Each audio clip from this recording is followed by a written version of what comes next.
नमस्कार। मैं मुकेश बाकर और आप सभी का इस ऑनलाइन प्लेटफॉर्म पे हार्दिक स्वागत करता हूं। तो कैसे हैं आप सभी? अच्छे होंगे मुझे लग रहा है। तो आज की हमारी क्लास है होगी फिजिक्स, यानी कि भौतिक विज्ञान। तो आपको पता है कि बीएससी फर्स्ट ईयर है, उसमें हमारी 3 बुक्स है। फर्स्ट है आपके मैकेनिक्स यांत्रिकी, सेकंड है तरंग एंड दोलन, थर्ड है आपके विद्युत चुंबकीय। तो जो सेकंड बुक है तरंग एवं दोलन, उसमें आज का अपना टॉपिक रहेगा फर्स्ट टॉपिक, फर्स्ट चैप्टर, सरल आवर्त गति। तो सबसे पहले सरल आवर्त गति के बारे में अध्ययन करने से पूर्व हमें गति के बारे में पता होना चाहिए कि गति क्या चीज होती है। वैसे गति के बारे में अध्ययन हम कक्षा 6 से करते आ रहे हैं। जब से साइंस स्टार्ट होती है तब से लगभग हमें गति के बारे में बता दिया जाता है। गति के नियम भी पढ़े होंगे और उसके साथ साथ में हमने गति किस तरह से होती है प्रकार पढ़े होंगे। तो आज उन प्रकारों से लेकर हम सरल आवर्त गति तक का अध्ययन करेंगे। तो करें शुरुआत, आइए।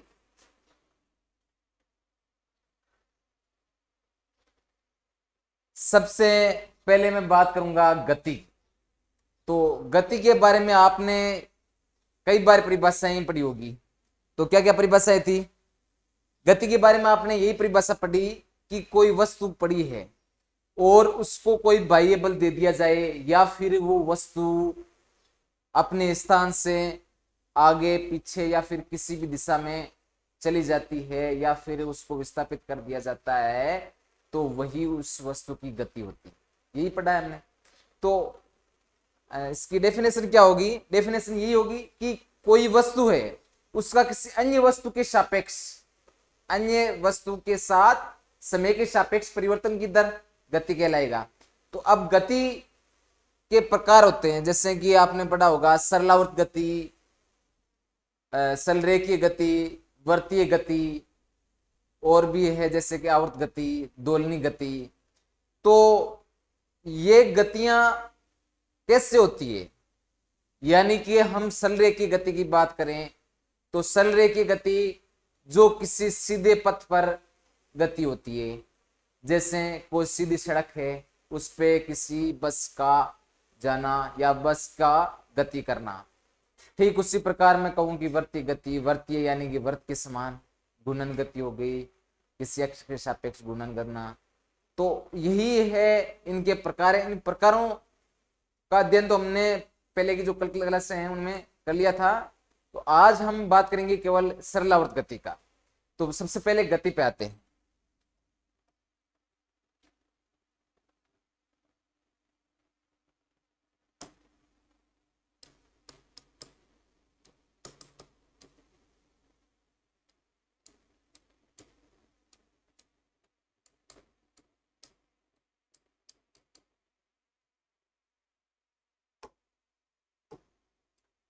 हाँ, तो गति की डेफिनेशन मैंने अभी बताई आपको।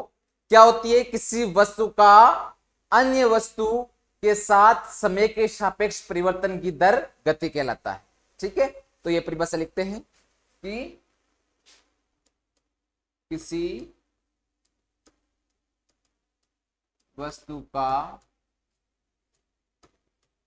अन्य वस्तु के साथ समय के सापेक्ष परिवर्तन की दर गति कहलाती। अब इसके एग्जाम्पल्स की बात करें कि उदाहरण में आप कोई सी भी गति ले लेना कि बस के द्वारा गति, या फिर कोई लड़का है वो दौड़ रहा है तो उसकी गति। ये सारे गतियों के एग्जाम्पल्स हैं। अब हम बाकी की जो गतियां हैं उनका अध्ययन नहीं करके हमारे जो बुक में टॉपिक्स हैं उनका अध्ययन करेंगे। तो उनमें हमारा सबसे पहले टॉपिक आता है आवर्त गति।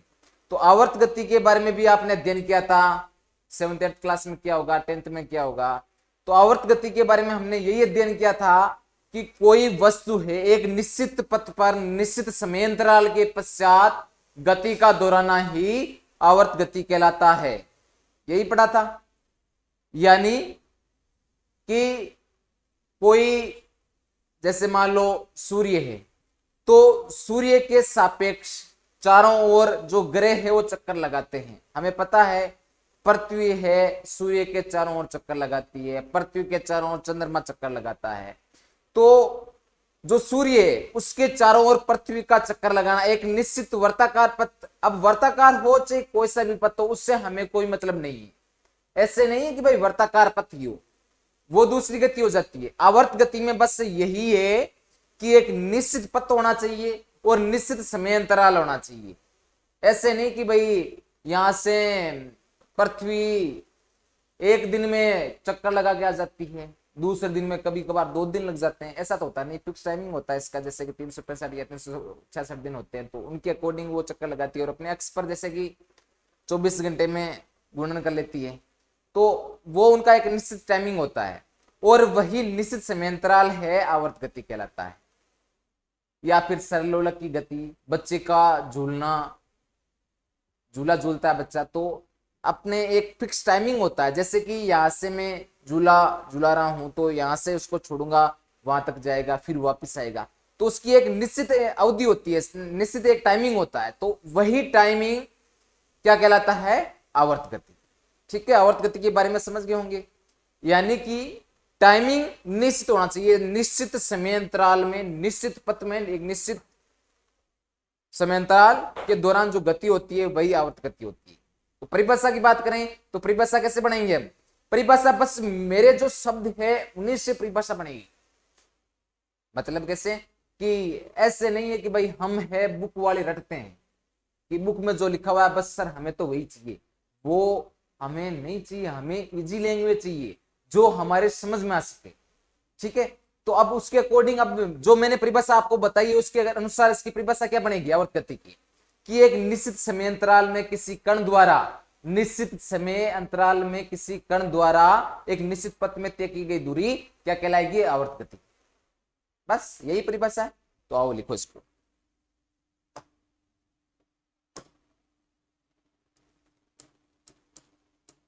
आवर्त गति।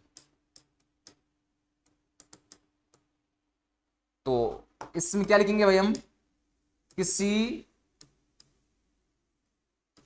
कण या पिंड द्वारा, किसी कण या पिंड द्वारा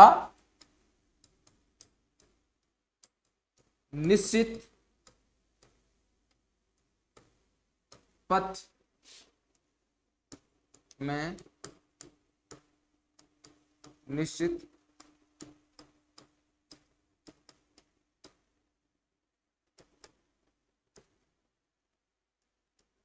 समय अंतराल में किसी कण या पिंड द्वारा निश्चित पथ में निश्चित समय अंतराल में गति का होना या गति का दोहराना।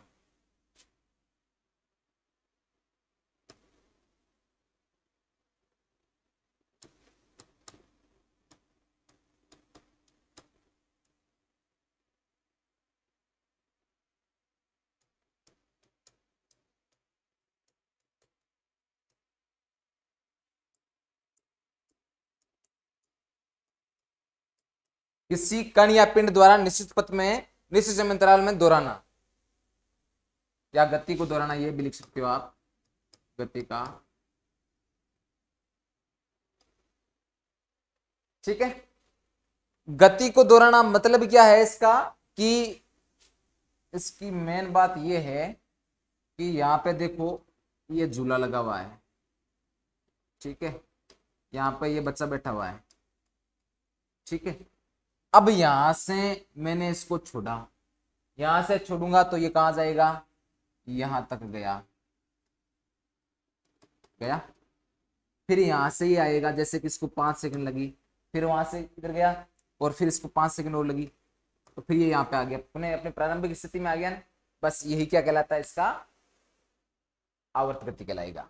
ठीक है, एग्जाम्पल की बात करें तो एग्जाम्पल आप लिख लो इनके, या फिर सूर्य वाला उदाहरण लिखना चाहो तो उदाहरण लिख लेना कि उदाहरण एक तो सरलोलक की गति, सरलोलक हो गया। सेकंड, सूर्य के चारों ओर ग्रहों द्वारा चक्कर लगाना आदि। ठीक है, तो ये हो गया भाई आवर्त गति। गति एंड आवर्त गति क्लियर है। उसके बाद में आते हैं हम टॉपिक दोलन गति के। अब दोलन गति भी आवर्त गति के जैसे ही है, उसमें भी कोई ज्यादा चेंजिंग नहीं है। दोलन गति क्या होती है? दोलन गति में बस चेंजिंग इतना ही है कि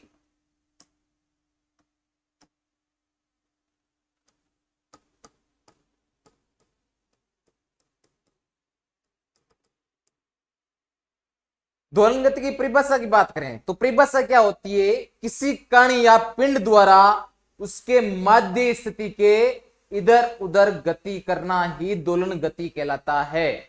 अब मध्य स्थिति क्या होती है? मध्य स्थिति का डायरेक्ट अर्थ हम समझे तो मध्य यानी कि मध्य की अवस्था, मध्य स्थिति, मध्य की स्थिति। मध्य कैसे निकालते? औसत यानी कि ओवरऑल एवरेज मान निकालते। तो एवरेज कैसे कि जैसे देखना आप कि ये कोई एक अपने फ्रेम लगी हुई है ऊपर, ठीक है, उसके मैंने किसी एक धागे को बांध दिया, ठीक है, ये धागे को बांध दिया और ये लटका दिया मैंने किसी लोलक को लटका दिया, ठीक है। अब है ये हो गई इसकी मध्य स्थिति। मध्य स्थिति कैसे हुई? बीच वाली स्थिति होगी, बीच में मैंने छोड़ दिया, यानी कि साम्य अवस्था 0 डिग्री पर, या फिर आप सीधा जब छोड़ने पर वो नॉर्मल स्थिति में होता है तो वो होती है उसकी मध्य स्थिति हो गई। अब यहां से मैं इसको इधर ले गया, यहां पे ले गया, यहां से मैंने इसको छोड़ा तो ये यहां पे आके रुका, रुका। अब है ये गति कैसे करेगा? यहां से छोड़ने के बाद में ये है, इसको तो क्रॉस करेगा ही, क्रॉस करेगा इसको तो, क्योंकि ये तो मध्य स्थिति है, मध्य स्थिति है ये तो अब यहां पे है ये जो लोलक है वो कैसे गुणन गति करेगा कि यहां से जाएगा फिर वापस आएगा, ऐसे ऐसे गति करेगा। आपने ऐसी गति देखी होगी, जो घड़ी होती है अपने, उस घड़ी में भी इस तरह का ही एक लोलक लगा हुआ होता है जो कि आगे पीछे ऐसे गति करता है, वो भी दोलन गति होती। तो दोलन गति के बारे में आप समझ गए होंगे, तो इसकी परिभाषा लिखते हैं।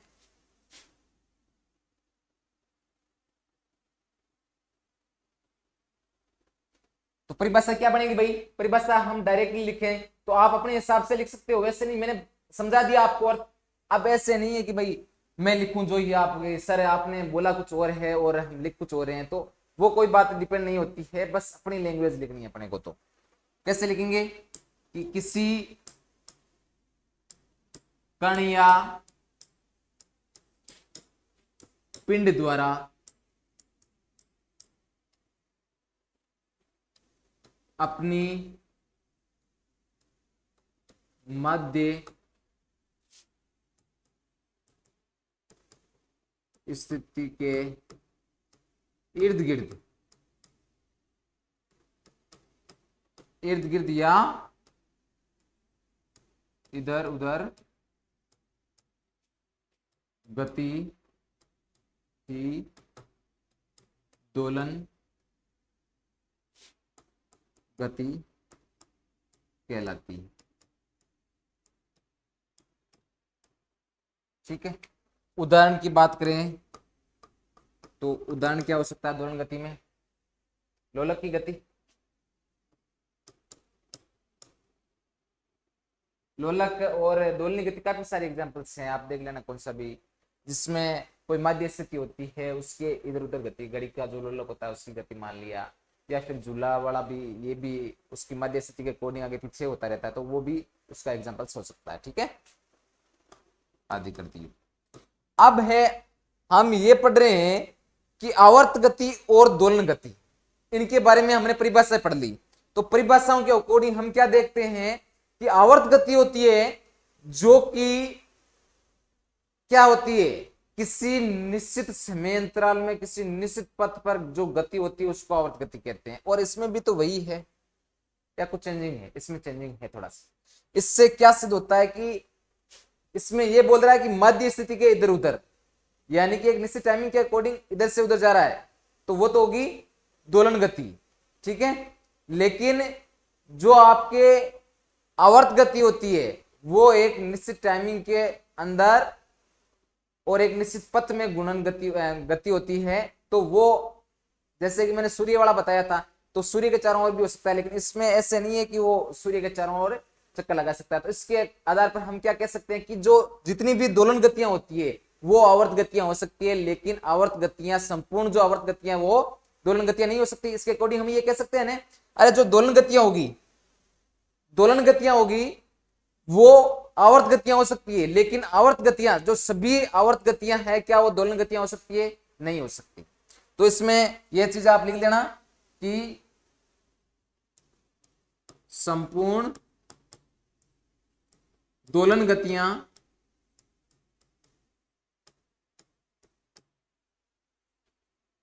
या फिर यह भी लिख देना, एक बात है कि दोलन गति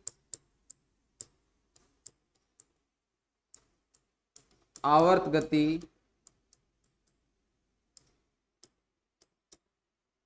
हो सकती है, किंतु सभी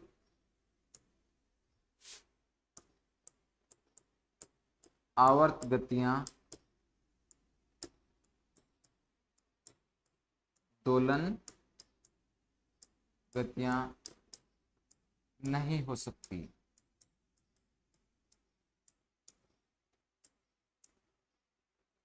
इस बात का ध्यान रखना, ये इंपॉर्टेंट भी है कि जो सभी दोलन गतियां हैं वो आवर्त गतियां हो सकती है, लेकिन सभी आवर्त गतियां हैं वो दोलन गतियां कभी भी नहीं हो सकती। अब एक बात करें हम आवर्त गतियों के साथ साथ आवर्त काल की। आवर्त काल भी आता है आपकी, एक होती है आवर्ती। तो आवर्त काल की बात कर लेते हैं इसके साथ में ही।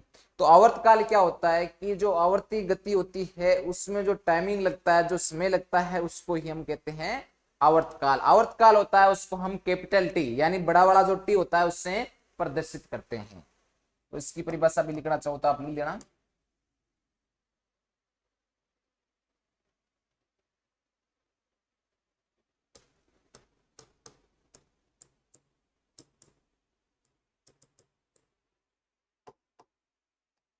इसकी परिभाषा किससे बनेगी? किसी कण या पिंड द्वारा, एक तो डायरेक्ट ऐसे बन सकती है कि किसी कण या पिंड द्वारा आवर्त गति करने में जितना समय लगता है वो उसका आवर्त काल कहलाता है, ठीक है।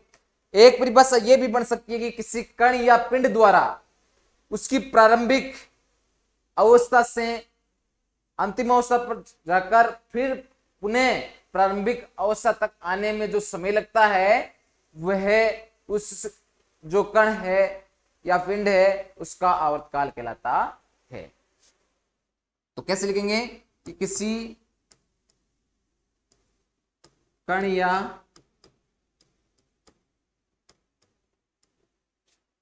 पिंड द्वारा निश्चित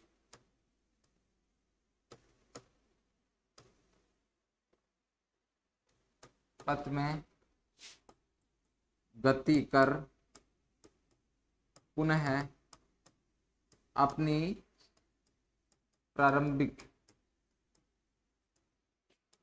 स्थिति तक आने में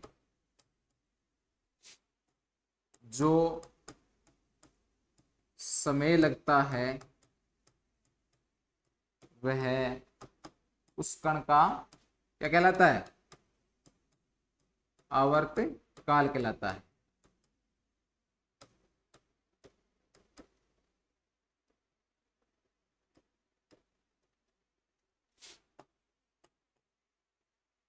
और जो ये आवर्तकाल है और इस आवर्तकाल को कैपिटल टी से प्रदर्शित किया जाता है।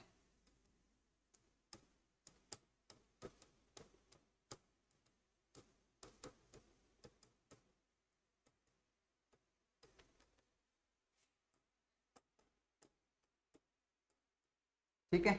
अब वैसे आवर्त काल के बारे में काफी सारी परिभाषाएं पढ़ी है, लेकिन ये जो आवर्त गति है उसके अकॉर्डिंग मैंने ये परिभाषा बताई है कि कोई निश्चित पथ होता है, उसमें पुनः जो अपनी प्रारंभिक अवस्था होती है, जैसे कि कोई कण गया, कैसे भी एग्जांपल मान लो आप कि पृथ्वी है सूर्य के चारों चक्कर लगा रही है, तो ये गुणन गति कर रही है, यानी कि उससे सूर्य के चारों चक्कर लगाएगी, एक निश्चित पथ में लगाएगी, तो यहां से गई वो, और फिर यहां तक जो प्रारंभिक अवस्था है वहां तक आने में जितना समय लगता है वो उसका आवर्तकाल कहलाता है।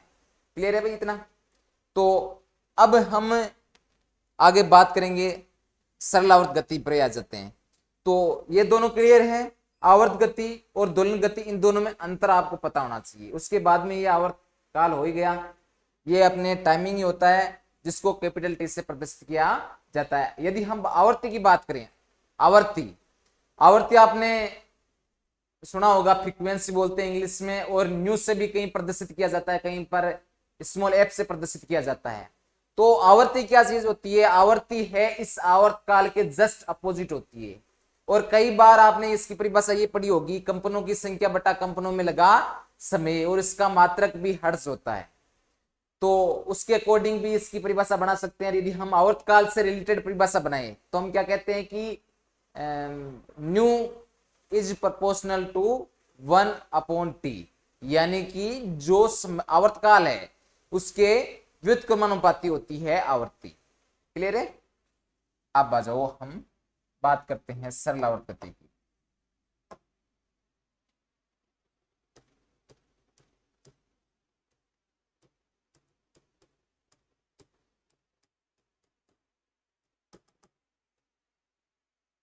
सरल आवर्त गति की परिभाषा की बात करें हम, तो सरल आवर्त गति में बस यही है कि किसी कण या पिंड द्वारा परवलयिक जो गति होती है, परवलयिक गति कैसे होती है? परवलय कैसा होता है? ऐसा, ऐसा, या फिर ऐसे भी कह सकते हैं, ऐसी गति होती है। बस वही गति, ये जो परवलयिक रूप में दोलन गति होती है वही सरल आवर्त गति कहलाती है। बस, और इसमें कुछ भी नहीं। आपने इस तरह का चित्र देखा होगा,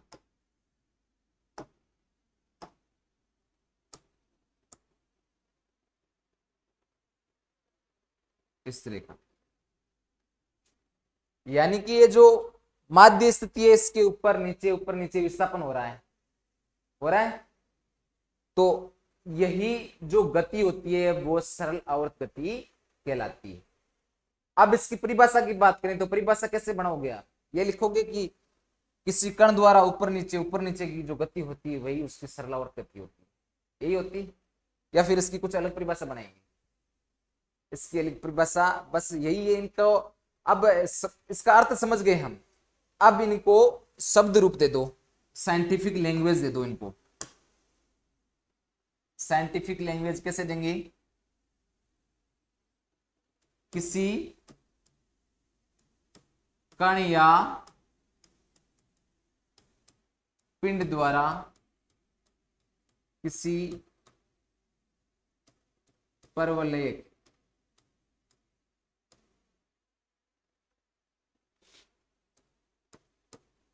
कूप में दोलन गति सरल आवर्त गति कहलाती है।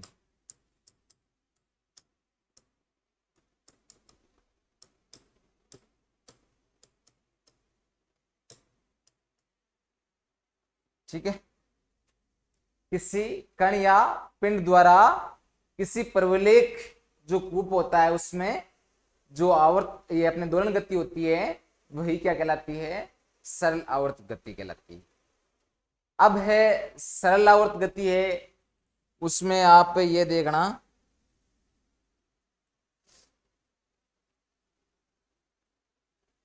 जैसे ये कोई माध्य स्थिति, इस माध्य स्थिति में जो कण है ना वो इस तरह से गति करेगा।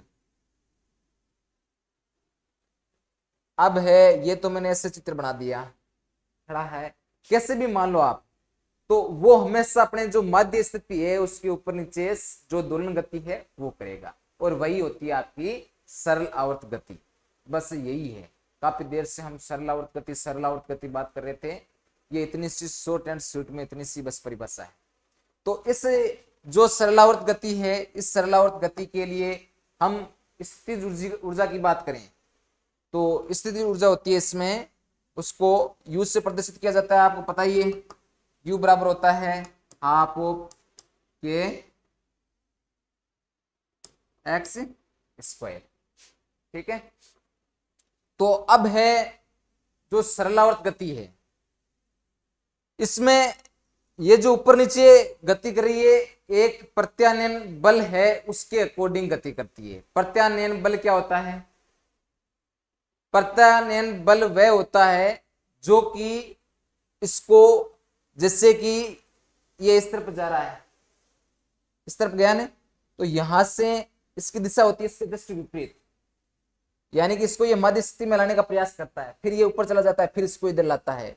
ये जो बल कार्य करता है वही इसका प्रत्यानयन बल होता है। क्लियर है इतना? अब जो ये सरलावर्त गति है इसकी डेफिनेशन क्लियर है।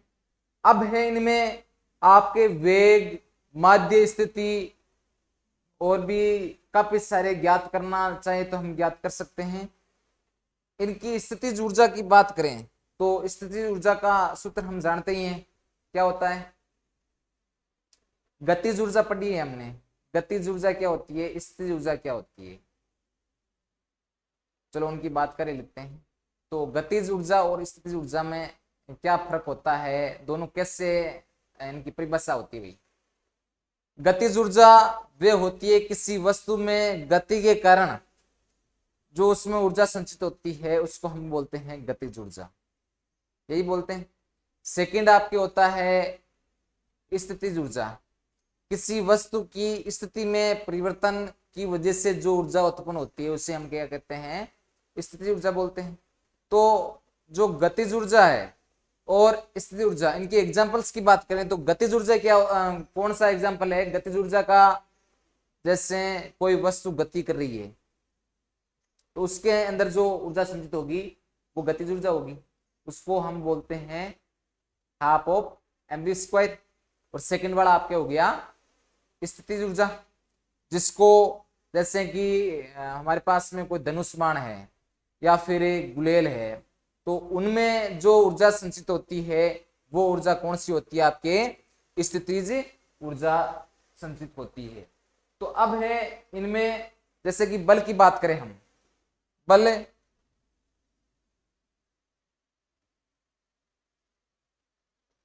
यहां पे देखना, हाँ, तो ये तो होगी आपकी स्थिति ऊर्जा की स्थिति ऊर्जा हाफ ऑफ के एक्स स्क्वायर। अब है जो इस स्थिति ऊर्जा है इस पर लगने वाला जो प्रत्यानयन बल है इसकी बात कर रहा था मैं।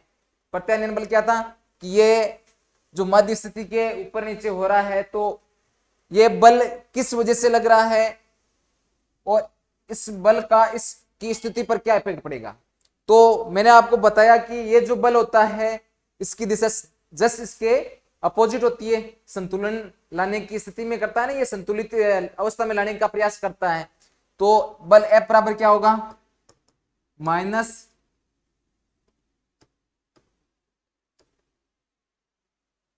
सही है भाई, स्थिति में परिवर्तन हो रहा है, स्थिति में परिवर्तन हो रहा है और ये माइनस कैसे है यहाँ? क्योंकि इसकी दिशा है वो इसके जस्ट विपरीत है। विपरीत दिशा होती है तो हम उसको माइनस चिन्ह से निरूपित करते हैं। तो यहां पे मैंने लिख दिया माइनस du/dx। अब क्या करेंगे? मैथ्स पढ़ी हमने, समाकलन खूब सारे पढ़े हैं, तो बस समाकलन कर दो। इसका समाकलन कैसे करेंगे? u का यहाँ पे है, इसको नाम दे दिया 1 नंबर समीकरण, इसको नाम दे दिया समीकरण नंबर 2। समीकरण 2 का मान या समीकरण 1 का मान 2 में रखने पर, तो समीकरण 1 का मान 2 में रख दो, 2 में रखेंगे तो क्या होगा? ये F बराबर माइनस d/dx हाफ ऑफ के एक्स स्क्वायर। अवकलन आता ही आपको, 1/2 उसको बाहर ले लें और यहाँ पे जो ये के है ना के नियतांक है। यहाँ इसमें यहाँ पे लिखना चाहूँ तो के एक नियतांक है। ठीक है, तो इसको मैं क्या लिखूंगा, minus D upon D x half of के एक्स स्क्वायर। के एक्स स्क्वायर, ये जो कॉन्स्टेंट मान है उसको हम ले लेते हैं बाहर, तो ये कितना हो जाएगा, हाफ ऑफ के and x square. X square का एक्स के सापेक्ष, एक्स का एक्स के सापेक्ष जो अवकलन है हम जानते हैं कि एक होता है, और एक्स स्क्वायर आ गया तो सूत्र क्या होता है इसका, D upon D X X की power N equal to N X N minus one. तो ये सूत्र यहां पे लगा देते हैं, तो क्या बनेगा ये एन, यानी कि इसकी पावर कितनी, 2 है, तो मैं लिखूंगा इसको कोष्टक में लिख दियो 2x फिर एन माइनस वन, तो n का मान कितना है 2, तो 2 माइनस 1, ये हो गया आपके माइनस का हाफ के, और ये हो गया 2x, 2 से 2 कैंसिल, तो क्या प्राप्त हो जाएगा, f बराबर माइनस का kx। ये है इस पर बल जो लगने वाला प्रत्यानयन बल या फिर बल कह सकते हैं। ठीक है, तो ये है आपके सरल आवर्त गति। तो ये जो टॉपिक है वो कंप्लीट हो गया है। अब है इनसे रिलेटेड, जैसे कि मैंने आपको बताया था वेग और भी जो भी हो इनके मान निकालना हो, तो हम इस तरह से क्वेश्चनों को हल करके आगे जो व्यंजक है वो प्राप्त कर सकते हैं। आज के लिए इतना ही काफी है, अगली क्लास में फिर मिलेंगे। Thank you, good bye.